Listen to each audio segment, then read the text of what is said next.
एक व्हॅलेंटाईन असाही.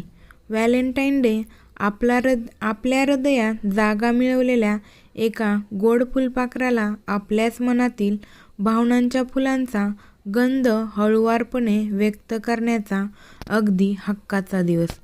तो गंध त्या फुलपाखराला आवडेल की नाही, नाही आवडला तर ते दूर उडून जाईल या भीतीने हृदयाच्या खूप खूप आत एका कोपऱ्यात खूप दिवसापासून दडवून ठेवलेली ती भावनांची कुप्पी कितीदा तरी त्या फुलपाखरापुढे अचानक भावनांची कुप्पी उघडण्याचे अन भीतीने पुन्हा चटकन दडवून ठेवलेले ते गमतीदार क्षण. सगळंच अगदी वेडसरपणाचं, पण अगदी अविस्मरणीय सुद्धा. पण त्याच्यासाठी हा दिवस असा काही खूप स्पेशल वगैरे नव्हता, कारण गेल्या वर्षभरात कित्येक वेळा त्याने हा दिवस साजरा केला होता.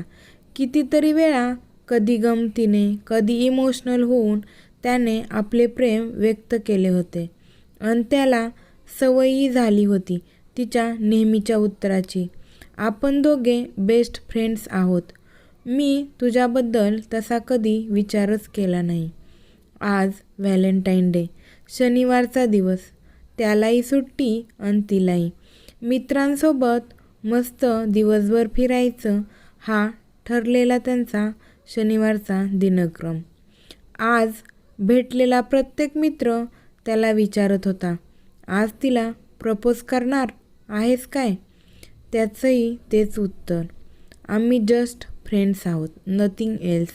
मग मित्रांची हसून केलेली कमेंट, अरे किती दिवस आम्हाला फसवशील, आम्ही खुळे वाटलो का काय? पण हे सगळं नेहमीचंच होतं त्याच्यासाठी. आरशात आपल्या केसांना मस्त आकार देत त्याने आरशाला एक गोड स्माईल दिली. अन तिची भेटल्यावर येणारी पहिली गोड स्माईल त्याला आठवली. त्यांच्यासाठी जगातील सर्वात सुंदर गोष्ट तिची स्माईल.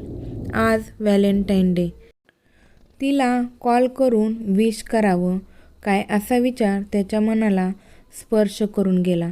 पण तोच मित्राची हाक आली. आलो रे म्हणत गडबडीत जिन्याच्या पायऱ्या खाली उतरत त्याने मोबाईल चालू केला, तर त्यात तिचे 2 मिस्ड कॉल दिसले. त्याने लगेच कॉल केला. तिकडून तिचा गोड आवाज आला, good morning and happy Valentine day. त्यानेही हसून तिला विश केलं. ती, मग आज काय विशेष प्लॅन? तो, काही नाही, चाललोय मित्रांना भेटायला. ती, मग कोणाला प्रपोज करतोय आज? तो, बघू आज दिवसभरात आवडलीच एखादी तर करून टाकेन. अन तो हसला. अन सोबत ती सुद्धा. बर चल, माझे फ्रेंड वाट बघतायत खाली, बाय असे म्हणून त्याने तिचे ओके ऐकले अन फोन ठेवला. त्याचा मित्र आणि ते दोघे गेले रोजच्या ठरलेल्या नाश्ता सेंटरमध्ये. रोजचेच पोहे घेतले दोघांनी. त्या पोह्यांची टेस्टही रोजचीच, अगदी त्यांच्यातल्या मैत्रीसारखी. मग मित्रांसोबत गप्पा चालू झाल्या. मित्र, आज माझ्या जानला प्रपोज करू काय? तो, करून टाक, होऊन जाऊ दे आज. मित्र, नको, एक दल फिरतंय म्हणे, कपल दिसले की धरून चोपत्यात, त्यापेक्षा फिरू अन बघू कोण कोण मार खातंय ते. दोघेही हसले. त्याला तिच्यासोबत बागेत गप्पा मारत बसल्यावर वॉचमनने कसं हाकलून लावले होते तो क्षण आठवला. अन तो पुन्हा मोठ्याने हसला. मित्रालाही कळलं नाही की हा इतक्या उशिरा का हसला. अन तोच तिचा पुन्हा मिस कॉल. त्याला कळेना आज की आज जेव्हा जेव्हा तो तिची आठवण काढत होता तेव्हा तेव्हा लगेच तिचा मिस कॉल येत होता. त्याने कॉल केला. ती, हा बाळा, म्हण हॅपी व्हॅलेंटाईन डे. ती एका लहान मुलाला मला विश करायला सांगत होती. अन ते लहान बाळही आपल्या गोड बोबड्या आवाजात म्हणलं, हॅपी वालीले दे. ती मोठ्याने हसली, अगदी खळखळून. अन तोही. ती, हॅपी व्हॅलेंटाईन डे, काय करतोस, नाश्ता केलास?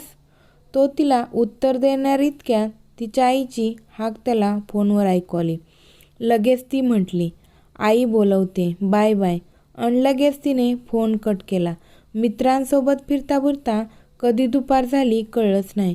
रूमवर येऊन कधी एकदा पडलो आणि तिच्या विचारात गुंग होऊन जातो असं त्याला झालेलं. आज तिचा तोराही थोडा वेगळाच वाटत होता. पुन्हा पुन्हा मिस कॉल करत होती. आज हिचा विचार तर बदललेला नसेल.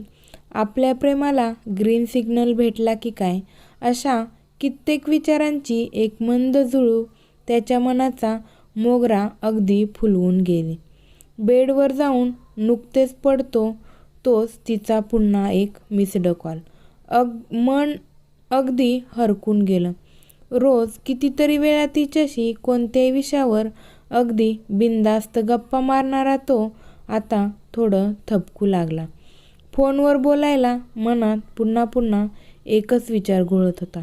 गेल्या वर्षभरात मारलेले सगळे प्रपोज फुसके गेले. ती नाही म्हटली तरी आज हो म्हणेल असा त्याला विश्वास वाटायला लागला. आज तिचं वागणं तर हेच सांगत होतं. मन तर स्वतःशीच भांडत होतं की सरळ प्रपोज कर, पण हृदय तिच्या आजवरच्या नकारांना कंटाळलं होतं. आपण बेस्ट फ्रेंड आहोत, तू मला फ्रेंड म्हणूनच आवडतोस, या सबबी त्याला तोंडपाठ झाल्या होत्या. तरीही आज काहीतरी खास होतं. कित्येक उन्हाळे भाजून निघालेलं, पण तरीही पावसाची वाट बघणारं छोटंसं रोपटं. पावसाचा थोडासा थेंब जरी पडला तरी अचानक तरतरून जागं होतं. तसं त्याचं मन खुललं होतं आज. त्याने कॉल केला अन लगेच तिची बडबड चालू झाली. अन तो वेडा जे बोलायचं ते विसरून पुन्हा तिच्या गप्पांमध्ये हरवून गेला. दोघांनी तब्बल तासभर गप्पा मारल्या. मनात बोलायला काही नसतानाही एकदा का गप्पा सुरू झाल्या की वेळ आणि बॅलन्स कसा जातो हे दोघांनाही कधी न सुटलेलं कोडं होतं. तिची ती गोड आवाजातली बडबड त्याच्या अगदी सवयीची झालेली अन तिलाही त्याचं प्रपोज करणं अगदी चेष्टेचं झालेलं. झालास का पुन्हा सुरू, आता मार खाशील म्हणून तिने नेहमीच टाळलेलं. एक वेगळंच नातं होतं दोघांमध्ये.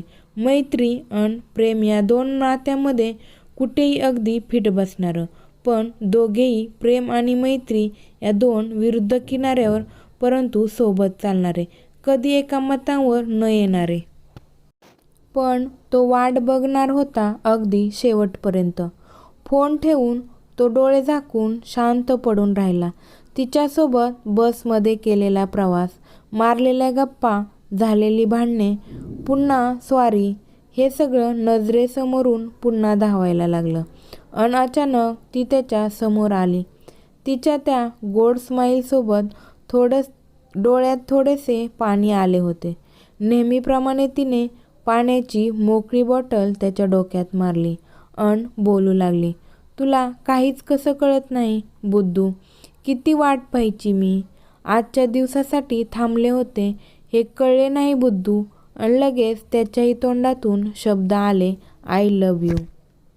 तोच मित्राने जोरात पाठीत लाथ घातली. उठ साल्या, आय लव्ह यू म्हणे. चल 8 वाजले, जेवायला जाऊ.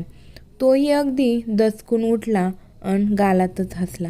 मनात विचार आला, काश हे खरं असतं.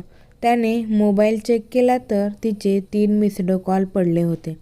अगदी हरकून गेला तो. काहीही हो, आज पुन्हा प्रपोज करायचं.